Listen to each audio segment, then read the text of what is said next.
J'ai couvert cette toile de pièces d'or, dit froidement le marchand.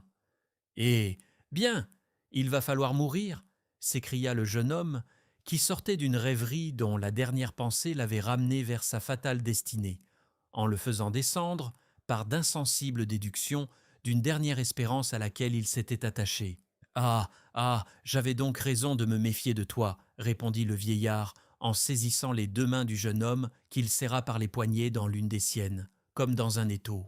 L'inconnu sourit tristement de cette méprise et dit d'une voix douce « Eh, monsieur, ne craignez rien, il s'agit de ma vie et non de la vôtre. Pourquoi n'avouerais-je pas une innocente supercherie ?» reprit-il après avoir regardé le vieillard inquiet. « En attendant la nuit, afin de pouvoir me noyer sans esclandre, je suis venu voir vos richesses. Qui ne pardonnerait ce dernier plaisir à un homme de science et de poésie ?» Le soupçonneux marchand examina d'un œil sagace le morne visage de son faux chaland tout en l'écoutant parler.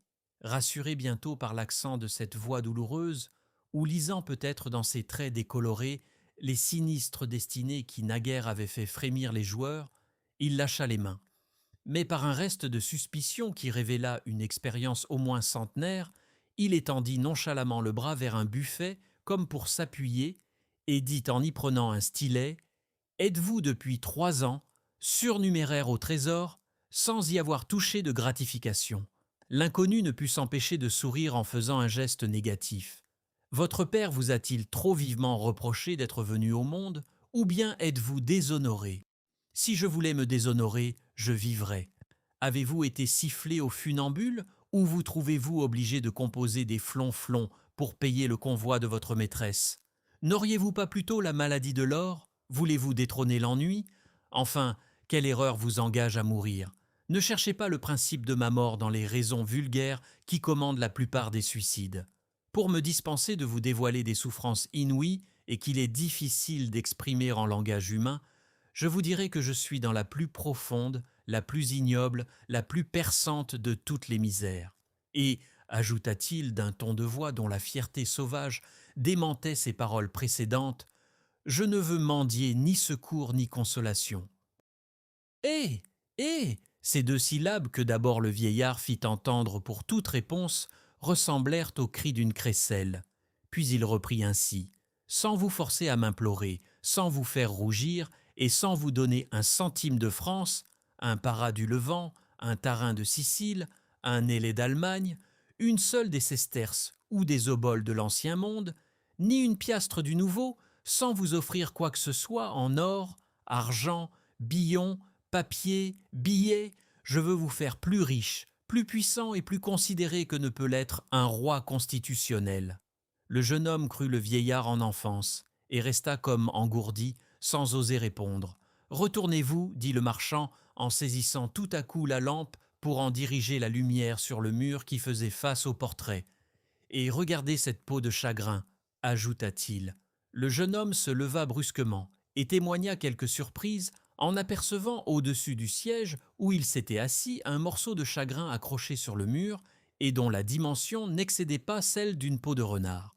Mais, par un phénomène inexplicable au premier abord, cette peau projetait au sein de la profonde obscurité qui régnait dans le magasin des rayons si lumineux que vous eussiez dit d'une petite comète.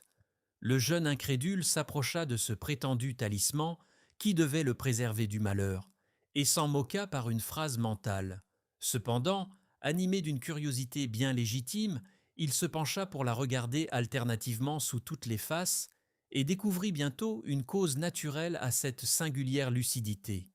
Les grains noirs du chagrin étaient si soigneusement polis et si bien brunis, les rayures capricieuses en étaient si propres et si nettes que, pareilles à des facettes de grenat, les aspérités de ce cuir oriental formaient autant de petits foyers qui réfléchissaient vivement la lumière.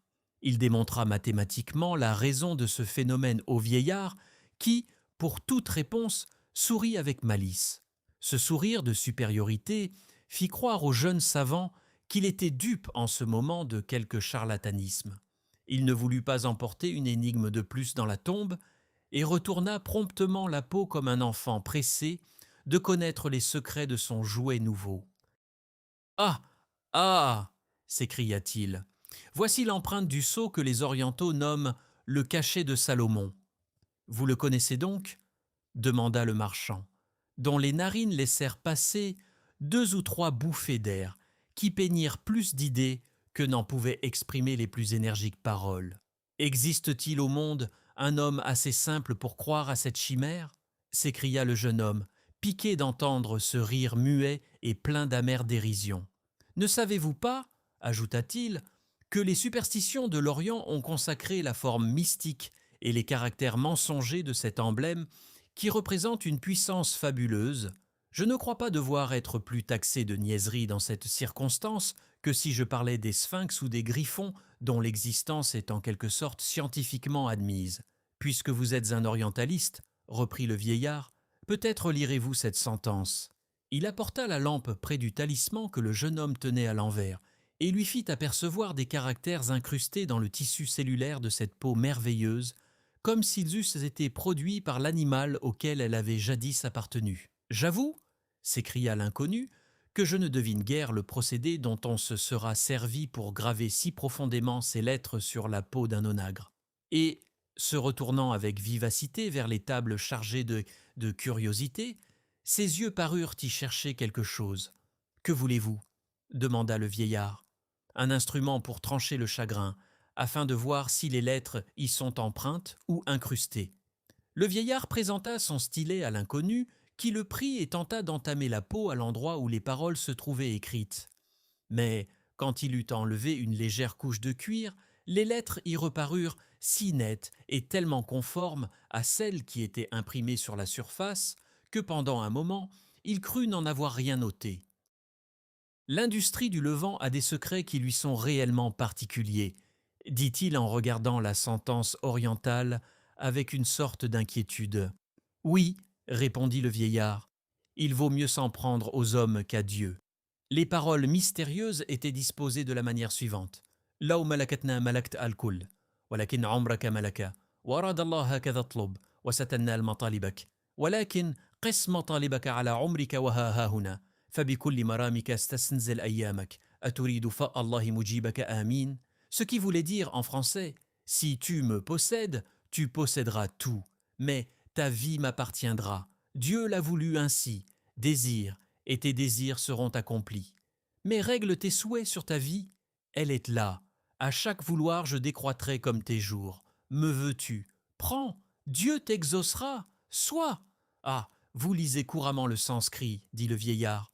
Peut-être avez-vous voyagé en Perse ou dans le Bengale ? Non, monsieur, répondit le jeune homme, en tâtant avec curiosité cette peau symbolique, assez semblable à une feuille de métal par son peu de flexibilité. Le vieux marchand remit la lampe sur la colonne où il l'avait prise, en lançant au jeune homme un regard empreint d'une froide ironie qui semblait dire « Il ne pense déjà plus à mourir. Est-ce une plaisanterie? Est-ce un mystère ?» demanda le jeune inconnu. Le vieillard hocha de la tête et dit gravement « Je ne saurais vous répondre. J'ai offert le terrible pouvoir que donne ce talisman à des hommes doués de plus d'énergie que vous ne paraissiez en avoir. » Mais tout en se moquant de la problématique influence qu'ils devaient exercer sur leur destinée future, aucun n'a voulu se risquer à conclure ce contrat si fatalement proposé par je ne sais quelle puissance. Je pense comme eux, j'ai douté, je me suis abstenu, et vous n'avez pas même essayé ? Dit le jeune homme en l'interrompant. « Essayez » dit le vieillard. « Si vous étiez sur la colonne de la place Vendôme, essaieriez-vous de vous jeter dans les airs ? Peut-on arrêter le cours de la vie ? L'homme a-t-il jamais pu scinder la mort ? Avant d'entrer dans ce cabinet, vous aviez résolu de vous suicider. Mais tout à coup, un secret vous occupe et vous distrait de mourir. Enfant, chacun de vos jours ne vous offrira-t-il pas une énigme plus intéressante que ne l'est celle-ci ? Écoutez-moi. J'ai vu la cour licencieuse du régent. Comme vous, j'étais alors dans la misère, j'ai mendié mon pain. Néanmoins, j'ai atteint l'âge de 102 ans et suis devenu millionnaire. Le malheur m'a donné la fortune, l'ignorance m'a instruit. Je vais vous révéler en peu de mots un grand mystère de la vie humaine. L'homme s'épuise par 2 actes instinctivement accomplis qui tarissent les sources de son existence. 2 verbes expriment toutes les formes que prennent ces 2 causes de mort. Vouloir et pouvoir. Entre ces 2 termes de l'action humaine, il est une autre formule dont s'emparent les sages. et je lui dois le bonheur et ma longévité. Vouloir nous brûle et pouvoir nous détruit, mais savoir laisse notre faible organisation dans un perpétuel état de calme. Ainsi le désir ou le vouloir est mort en moi, tué par la pensée. Le mouvement ou le pouvoir s'est résolu par le jeu naturel de mes organes. En 2 mots, j'ai placé ma vie, non dans le cœur qui se brise ou dans les sens qui s'émoussent, mais dans le cerveau qui ne s'use pas et qui survit à tout. Rien d'excessif n'a froissé ni mon âme ni mon corps. Cependant, j'ai vu le monde entier. Mes pieds ont foulé les plus hautes montagnes de l'Asie et de l'Amérique. J'ai appris tous les langages humains et j'ai vécu sous tous les régimes. J'ai prêté mon argent à un Chinois en prenant pour gage le corps de son père. J'ai dormi sous la tente de l'Arabe sur la foi de sa parole. J'ai signé des contrats dans toutes les capitales européennes. Et j'ai laissé sans crainte mon or dans le Wigham des sauvages. Enfin, j'ai tout obtenu parce que j'ai tout su dédaigner. Ma seule ambition a été de voir. Voir n'est-ce pas savoir? Oh, savoir, jeune homme, n'est-ce pas jouir intuitivement? N'est-ce pas découvrir la substance même du fait et s'en emparer essentiellement? Que reste-t-il d'une possession matérielle? Une idée. Jugez alors combien doit être belle la vie d'un homme qui, pouvant empreindre toutes les réalités dans sa pensée, transporte en son âme les sources du bonheur, en extrait 1000 voluptés idéales dépouillées des souillures terrestres. La pensée est la clé de tous les trésors, elle procure les joies de l'avare sans donner ses soucis. Aussi ai-je plané sur le monde, où mes plaisirs ont toujours été des jouissances intellectuelles. Mes débauches étaient la contemplation des mers, des peuples, des forêts, des montagnes. J'ai tout vu, mais tranquillement, sans fatigue. Je n'ai jamais rien désiré, j'ai tout attendu. Je me suis promené dans l'univers comme dans le jardin d'une habitation qui m'appartenait. Ce que les hommes appellent chagrin, amour, ambition, revers, tristesse, sont pour moi des idées que je change en rêveries. Au lieu de les sentir, je les exprime, je les traduis. Au lieu de leur laisser dévorer ma vie, je les dramatise, je les développe. Je m'en amuse comme de romans que je lirais par une vision intérieure. N'ayant jamais lassé mes organes, je jouis encore d'une santé robuste. Mon âme ayant hérité de toute la force dont je n'abusais pas, cette tête est encore mieux meublée que ne le sont mes magasins. Là, dit-il en se frappant le front, là sont les vrais millions. Je passe des journées délicieuses en jetant un regard intelligent dans le passé. J'évoque des pays entiers, des sites, des vues de l'océan, des figures historiquement belles. J'ai un sérail imaginaire où je possède toutes les femmes que je n'ai pas eues. Je revois souvent vos guerres, vos révolutions, et je les juge. Oh, comment préférer de fébriles, de légères admirations pour quelques chairs plus ou moins colorées, pour des formes plus ou moins rondes? Comment préférer tous les désastres de vos volontés trompées à la faculté sublime de faire comparaître en soi l'univers au plaisir immense de se mouvoir sans être garrotté par les liens du temps ni par les entraves de l'espace, au plaisir de tout embrasser, de tout voir, de se pencher sur le bord du monde pour interroger les autres sphères, pour écouter Dieu. Ceci, dit-il d'une voix éclatante en montrant la peau de chagrin, est le pouvoir et le vouloir réunis. Là sont vos idées sociales, vos désirs excessifs, vos intempérances, vos joies qui tuent, vos douleurs qui font trop vivre. Car le mal n'est peut-être qu'un violent plaisir. Qui pourrait déterminer le point où la volupté devient un mal et celui où le mal est encore la volupté? Les plus vives lumières du monde idéal ne caressent-elles pas la vue, tandis que les plus douces ténèbres du monde physique la blessent toujours? Le mot de sagesse ne vient-il pas de savoir? Et qu'est-ce que la folie, sinon l'excès d'un vouloir ou d'un pouvoir? Eh bien, oui, je veux vivre avec excès, dit l'inconnu en saisissant la peau de chagrin. Jeune homme, prenez garde, s'écria le vieillard avec une incroyable vivacité. J'avais résolu ma vie par l'étude et par la pensée, mais elles ne m'ont même pas nourri, répliqua l'inconnu. Je ne veux être la dupe ni d'une prédication digne de Swedenborg, ni de votre amulette orientale, ni des charitables efforts que vous faites, monsieur, pour me retenir dans un monde où mon existence est désormais impossible. Voyons, ajouta-t-il en serrant le talisman d'une main convulsive et regardant le vieillard, je veux un dîner royalement splendide, quelques bacchanales dignes du siècle où tout s'est, dit-on, perfectionné. Que mes convives soient jeunes, spirituels et sans préjugés, joyeux jusqu'à la folie. Que les vins se succèdent toujours plus incisifs, plus pétillants et soient de force à nous enivrer pour 3 jours. Que la nuit soit parée de femmes ardentes. Je veux que la débauche en délire et rugissante nous emporte dans son char à 4 chevaux, par-delà les bornes du monde, pour nous verser sur des plages inconnues, que les âmes montent dans les cieux ou se plongent dans la boue, je ne sais si alors elles s'élèvent ou s'abaissent. Peu m'importe. Donc je commande à ce pouvoir sinistre de me fondre toutes les joies dans une joie. Oui, j'ai besoin d'embrasser les plaisirs du ciel et de la terre dans une dernière étreinte pour en mourir. Aussi souhaitais-je, et des priapés antiques après boire, et des chants à réveiller les morts, et de triples baisers, des baisers sans fin dont le bruit passe sur Paris comme un craquement d'incendie. Y réveille les époux et leur inspire une ardeur cuisante qui rajeunissent même les septuagénaires. Un éclat de rire, parti de la bouche du petit vieillard, retentit dans les oreilles du jeune fou comme un bruissement de l'enfer, et l'interdit si despotiquement qu'il se tut. Croyez-vous, dit le marchand, que mes planchers vont s'ouvrir tout à coup pour donner passage à des tables somptueusement servies et à des convives de l'autre monde? Non, non, jeune étourdi. Vous avez signé le pacte. Tout est dit. Maintenant vos volontés seront scrupuleusement satisfaites, mais aux dépens de votre vie. Le cercle de vos jours, figuré par cette peau, se resserrera suivant la force et le nombre de vos souhaits, depuis le plus léger jusqu'au plus exorbitant. Le brahman auquel je dois ce talisman m'a jadis expliqué qu'il s'opérerait un mystérieux accord entre les destinées et les souhaits du possesseur. Votre premier désir est vulgaire, je pourrais le réaliser, mais j'en laisse le soin aux événements de votre nouvelle existence. Après tout, vous vouliez mourir? Eh bien, votre suicide n'est que retardé. L'inconnu, surpris et presque irrité de se voir toujours plaisanté par ce singulier vieillard, dont l'intention demi-philanthropique lui parut clairement démontrée dans cette dernière raillerie, s'écria « Je verrai bien, monsieur, si ma fortune changera pendant le temps que je vais mettre à franchir la largeur du quai. Mais, si vous ne vous moquez pas d'un malheureux, je désire, pour me venger d'un si fatal service, que vous tombiez amoureux d'une danseuse.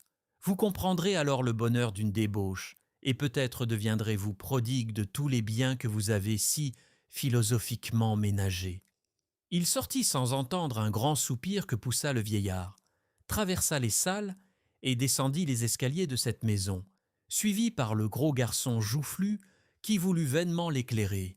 Il courait avec la prestesse d'un voleur pris en flagrant délit.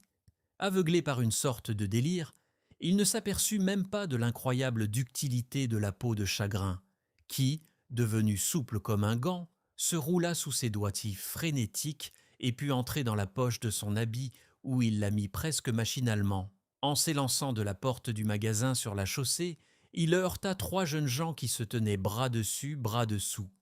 « Animal! Imbécile !» Telles furent les gracieuses interpellations qu'ils échangèrent. « Eh, c'est Raphaël !»« Ah bien, nous te cherchions. »« Quoi? C'est vous ?» Ces 3 phrases amicales succédèrent à l'injure, aussitôt que la clarté d'un réverbère balancé par le vent frappa les visages de ce groupe étonné. « Mon cher ami, dit à Raphaël le jeune homme qu'il avait failli renverser, tu vas venir avec nous. De quoi s'agit-il donc? Avance toujours, je te conterai l'affaire en marchant. » De force ou de bonne volonté, Raphaël fut entouré de ses amis, qui, l'ayant enchaîné par les bras dans leur joyeuse bande, l'entraînèrent vers le pont des Arts. « Mon cher, dit l'orateur en continuant, nous sommes à ta poursuite depuis 1 semaine environ, à ton respectable hôtel Saint-Quentin, dont par parenthèse l'enseigne inamovible offre des lettres toujours alternativement noires et rouges comme au temps de Gigi Rousseau. Ta Léonarde nous a dit que tu étais parti pour la campagne au mois de juin. Cependant, nous n'avions certes pas l'air de gens d'argent, huissiers, créanciers, gardes du commerce, etc. N'importe.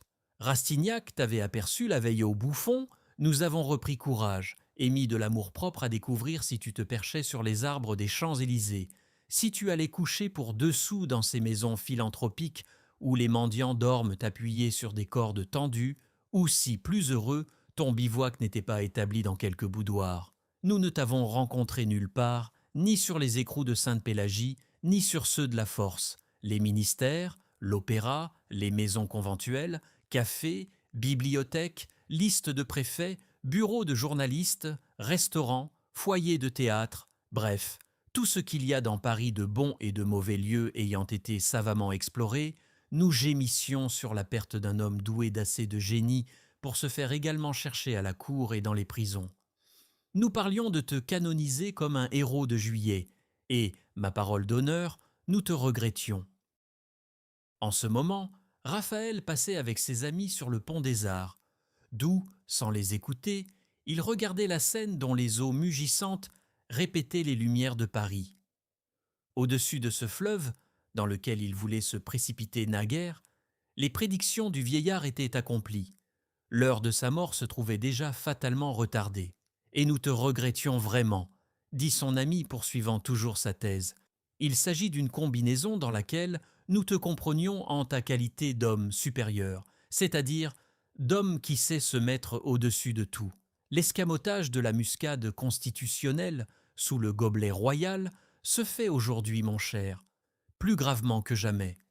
L'infâme monarchie renversée par l'héroïsme populaire était une femme de mauvaise vie avec laquelle on pouvait rire et banqueter. Mais la patrie est une épouse acariâtre et vertueuse, dont il nous faut accepter, bon gré, mal gré, les caresses compassées.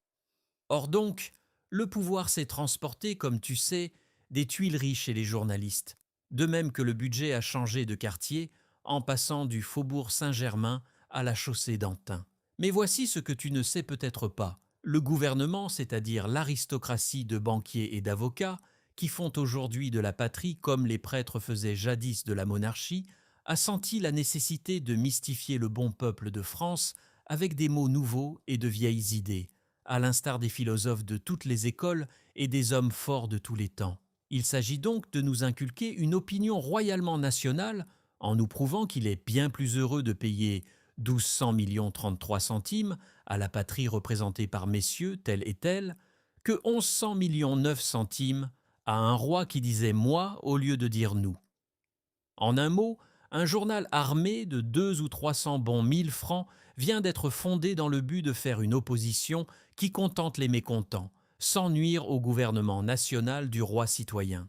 Or, comme nous nous moquons de la liberté autant que du despotisme, de la religion aussi bien que de l'incrédulité, que pour nous la patrie est une capitale où toutes les idées s'échangent, où tous les jours amènent de succulents dîners, de nombreux spectacles, où fourmillent de licencieuses prostituées, des soupers qui ne finissent que le lendemain, des amours qui vont à l'heure comme les citadines, que Paris sera toujours la plus adorable de toutes les patries, la patrie de la joie, de la liberté et de l'esprit, des jolies femmes, des mauvais sujets, du bon vin, et où le bâton du pouvoir ne se fera jamais trop sentir, puisque l'on est près de ceux qui le tiennent.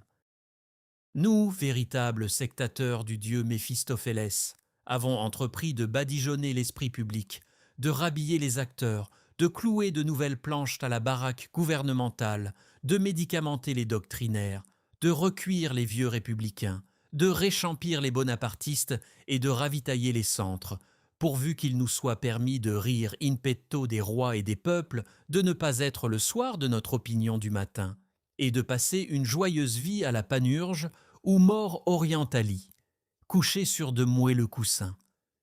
Nous te destinions les reines de cet empire macaronique et burlesque. Ainsi nous t'emmenons de ce pas au dîner donné par le fondateur dudit journal, un banquier retiré qui, ne sachant que faire de son or, veut le changer en esprit. Tu y seras accueilli comme un frère. Nous t'y saluerons roi de ces esprits frondeurs que rien n'épouvante, et dont la perspicacité découvre les intentions de l'Autriche, de l'Angleterre ou de la Russie, avant que la Russie, l'Angleterre ou l'Autriche n'aient des intentions.